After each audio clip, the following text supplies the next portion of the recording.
கோவையில் பெரும் விபத்து தவிர்ப்பு. நடுரோட்டில் சரிந்து விழுந்த இரும்பு பைப்புகள், அதிர்ஷ்டவசமாக தப்பிய வாகன ஓட்டிகள். கோவை மாநகரின் மிக முக்கியமான போக்குவரத்து நெரிசல் மிகுந்த திருச்சி சாலையில் இன்று பிற்பகல் ஓடும் வாகனத்தில் இருந்து இரும்பு பைப்புகள் திடீரென சாலையில் சரிந்து விழுந்து சம்பவம் பரபரப்பை ஏற்படுத்தியுள்ளது. நல்வாய்ப்பாக முன்னால் சென்ற வாகன ஓட்டிகள் உயிர் தப்பினர். தொழில் நகரமான கோவையில் மூலப்பொருட்களை ஏற்றி செல்லும் வாகனங்களின் எண்ணிக்கை எப்பொழுதும் அதிகமாக இருக்கும்.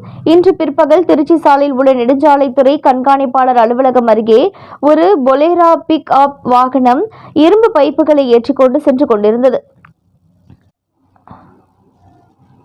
அப்போது வாகனத்தில் போதிய பாதுகாப்புகள் இன்றி அடுக்கி வைக்கப்பட்டு இருந்த இரும்பு பைப்புகள் திடீரென சாலையில் சரிந்து விழுந்தன. பைப்புகள் விழுவதை கவனித்த ஓட்டுநர் உடனடியாக பிரேக் பிடித்து வாகனத்தை நிறுத்தினார்.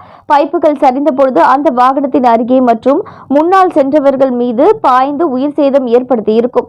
இதையடுத்து வாகனங்கள் கொள்ளளவை விட அதிக நீளமான மற்றும் அதிக எடை கொண்ட பொருட்களை எடுத்து செல்லும் வாகனங்களை போக்குவரத்து காவல்துறையினர் கண்காணித்து அசம்பாவித சம்பவங்கள் நடைபெறும் முன்பு நடவடிக்கை எடுக்க வேண்டும் என பொதுமக்களும் சமூக ஆர்வலர்களும் வலியுறுத்தி வருகின்றனர்.